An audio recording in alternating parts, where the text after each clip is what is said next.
5 ప్రశ్నలు. రెండవ భాగం. మర్నాడు ధీరసింహుడు వెళ్ళగానే అతన్ని కూర్చోబెట్టి సులోచన తన రెండో ప్రశ్న చెప్పనారంభించింది.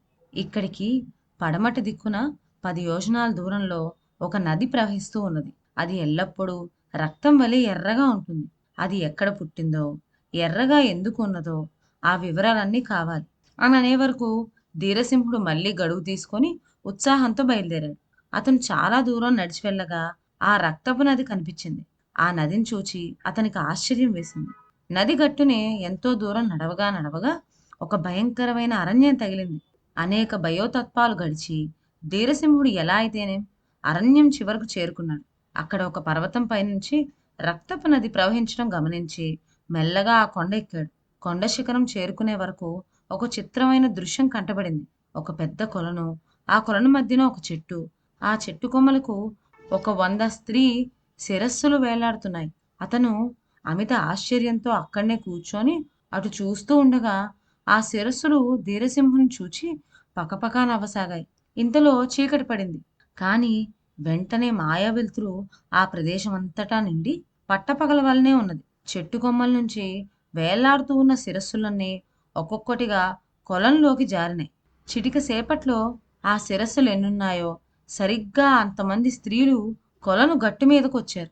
అంతమందిలోనూ ఒక ఆమె మాత్రం చుక్కల్లో చంద్రునికి మళ్ళే అపురూప సౌందర్యంతో ప్రకాశిస్తూ ఉన్నది. కొంచెం సేపట్లో కొలువు తీర్చి కూర్చుని ఉన్న ఆ స్త్రీలకు పరిచారకులు పంచభక్ష పరవన్నములు పట్టుకొని వచ్చి వడ్డించారు. ఆ స్త్రీలు ధీరసింహుని తమ బంతికి పిలవగా అతను వెళ్ళాడు. అందరూ కలిసి ముచ్చట్లు చెప్పుకుంటూ సరదాగా భోజనాలు చేశారు. తరువాత వారు ధీరసింహుని చుట్టుమూగి తెల్లవారిన దాకా నృత్య గీతాలతో అతన్ని పరవశం చేశారు. తెల్లవారేసరికల్లా ఆ కన్యలందరూ మళ్ళీ శిరస్సుల్లాగా మారి ఎప్పటి వలె చెట్టు కొమ్మలను వేలాడసాగారు. ఇంతగా తనను ఆదరించిన ఆ కన్యలు చెప్పకపోతారా అనే నమ్మకంతో ఈ రక్తనది ఏమిటి, శిరస్సులేమిటి అని అతను వారిని ప్రశ్నించాడు. కానీ వారు ఎన్నిసార్లు అడిగినా ఇదంతా మాయ అని మాత్రం చెప్పి ఊరుకునేవారు.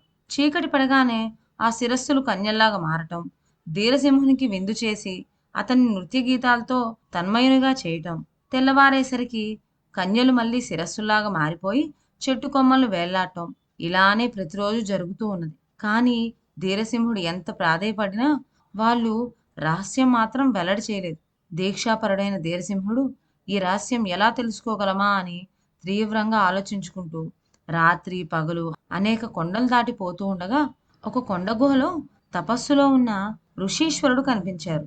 తాను వచ్చిన పని ఈ మహానుభావుని వల్ల నెరవేరుతుందేమోనని ధీరసింహునికి మనస్సులో తట్టింది. 3 రాత్రులు 3 పగళ్ళు అతను అలాగే కదలకు కూర్చుండే వరకు 4వ రోజున ఋషి కళ్ళు తెరిచి ధీరసింహుని పలకరించాడు.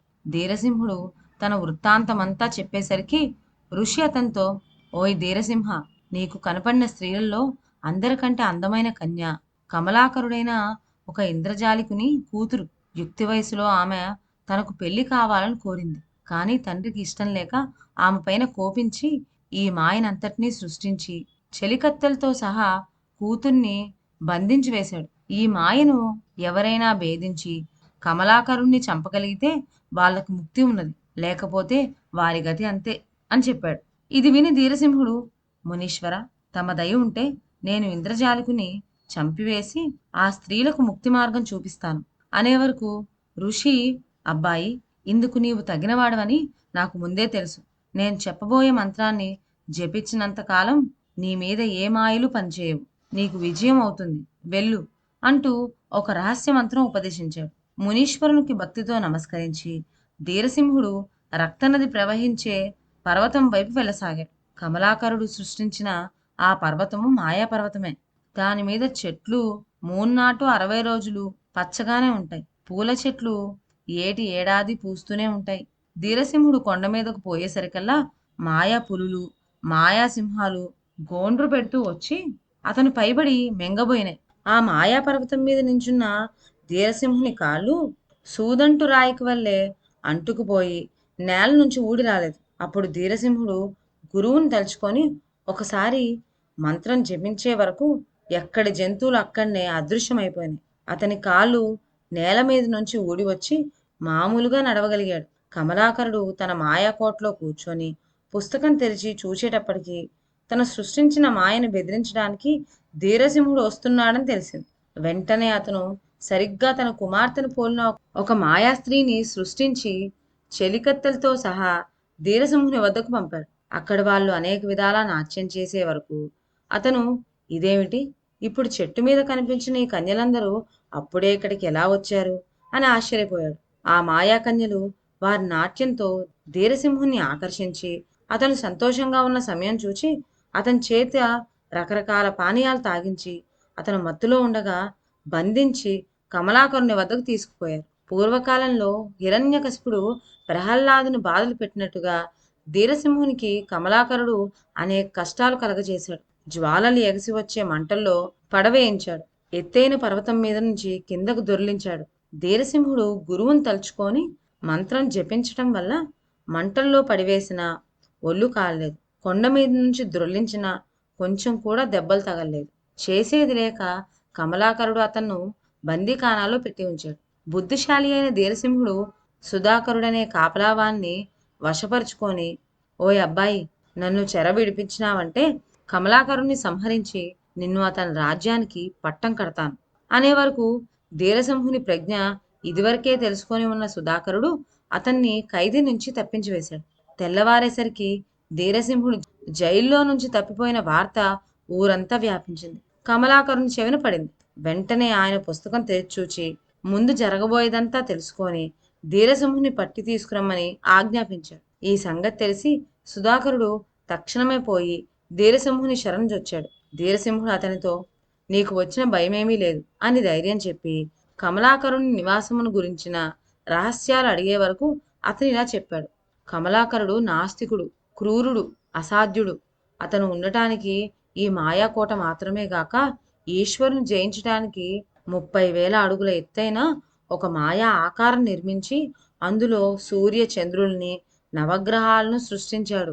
శత్రువు తన పైన దాడి వచ్చినప్పుడు ఇంద్రజిత్తు మోస్తరుగా కోట వదిలి మాయా ఆకాశంలోకి పోయి దాక్కుంటాడు.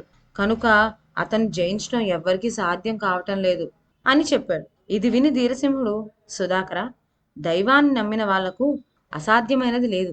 అతని కోటకు దారి చూపించు, తరువాత సంగతి చెప్తాను అంటూ సుధాకర్ను వెంటబెట్టుకొని అతను బయలుదేరాడు. దోవలో చిత్రమైన చెట్లు ఎన్నో కనిపించినాయి. వాటిని గురించి ధీరసింహుడు అడిగే వరకు ఇవి నిజమైన చెట్లు కావు, కమలాకరుని మాయ వల్ల మనుషులు ఇలా మారిపోయారు అని సుధాకరుడు చెప్పాడు. గురువుని తలుచుకొని ధీరసింహుడు ఒక్కసారి మంత్రం జపించగానే ఆ చెట్లన్నీ మళ్ళీ మనుషులుగా మారిపోయి ధీరసింహుని వెంట బయలుదేరారు. ధీరసింహుడు తన మీదకు వస్తున్నాడని తెలుసుకొని కమలాకరుడు యుద్ధం చేయటానికి సిద్ధపడి అప్పటికప్పుడే కొత్త కొత్త మాయలు ప్రారంభించాడు. అతని మాయలకు భూమి కంపించసాగింది. కటిక చీకటి అలుముకున్నది. అందుచేత ధీరసింహుని వెంటనున్న పరివారమంతా భయపడి కేకలు పెట్టారు. ధీరసింహుడు గురువుని తలుచుకొని మంత్రం జపించే వరకు చీకటి విచ్చిపోయి మళ్ళీ వెలుగు వచ్చేసింది. భూమి కంపించటం మానివేసింది. కోపం కొద్దీ కమలాకరుడు అగ్నేస్త్రం వేసి ఎగసి వచ్చే మంటలను పంపించాడు. ధీరసింహుడు వారణాస్త్రం ప్రయోగించి వర్షం కురిపించి ఆ మంటలను ఒక్క క్షణంలో చల్లార్చాడు. అప్పుడు కమలాకరుడు ఒక పెద్ద మాయా పర్వతాన్ని ధీరసింహుని మీదకు వదిలాడు. అది తనను తాకకముందే ధీరసింహుడు తీవ్రంగా జపించే వరకు మంత్రం మహిమ వల్ల ఆ పర్వతం వెంటనే తిరిగిపోయి కమలాకరుడి సైన్యాన్ని హతమార్చింది. కమలాకరుడు మాత్రం కాస్తంతలో చావు తప్పి బతికాడు. చివరికి కసి కొద్దీ కమలాకరుడు మాయా సర్పాలను వదిలిపెట్టాడు. ధీరసింహుడు గురువును తలుచుకొని గాఢమైన గరుడాస్త్రం ప్రయోగించే వరకు ఆ మాయా సర్పాలన్నీ ఎదురు తిరిగి కమలాకరుని సైన్యాన్ని కాటువేయజొచ్చినాయి. ఇక ధైర్యం చాలక కమలాకరుడు తన మంత్రశక్తి వల్ల అదృశ్యమైపోయాడు. ఇది చూచి మిగిలి ఉన్న సైన్యమంతా ధీరసింహుని పక్షం చేరిపోయింది. కమలాకరుడు తన మాయా ఆకాశంలో దాగి ఉండటం గ్రహించి ధీరసింహుడు దీక్షతో జపించే వరకు ఆ ప్రభావం వల్ల మాయా ఆకాశం పెలపెలమంటూ విరిగి ఒక్కసారిగా కూలిపోయింది. కమలాకరుడు, కొద్దో గొప్ప మిగిలిన అతని సైన్యం దాని కింద పడి చచ్చారు. ధీరసింహుడు అనుచరులతో పాటు ఆనందంగా కోటలో ప్రవేశించే వరకు అక్కడ ఎన్నో దివ్యమైన బంగారపు మేడలు, అందమైన పూల తోటలు కనపడినాయి. పోతే అక్కడ ఉండే బజారులో దొరకని వస్తువు అంటూ లేదు. అదేం చిత్రమో గాని ఆ వస్తువులు అమ్మడానికి మనుషులెవ్వరూ కనిపించలేదు. ధీరసింహుని అనుచరులకు ఆకలి దహించుకుపోవటం చేత కంటికి నిండుగా కనపడిన మిఠాయి దుకాణాల మీదకు వారు ఎగబడ్డారు. కానీ కొంచెం సేపటికి వాళ్ళందరూ గిరగిరా ఒళ్ళు తిరిగి కింద పడిపోయారు. వీరి స్థితి చూచి ధీరసింహుడు, ఓహో, ఈ మిఠాయి తిన్నందువల్లనే వీరు పడిపోయి ఉండాలి. ఇది బహుశా మాయా మిఠాయి కాబోలు అని తలచి దగ్గరనే ఉన్న ఒక కొలంలోని నీళ్లు తెచ్చి మంత్రించి ఆ మంత్రజలం వారిపైన చల్లే వరకు అందరికీ తెలివి వచ్చింది. కలకాసి లేచినట్టుగా అందరూ గభీమని లేచి కూర్చున్నారు.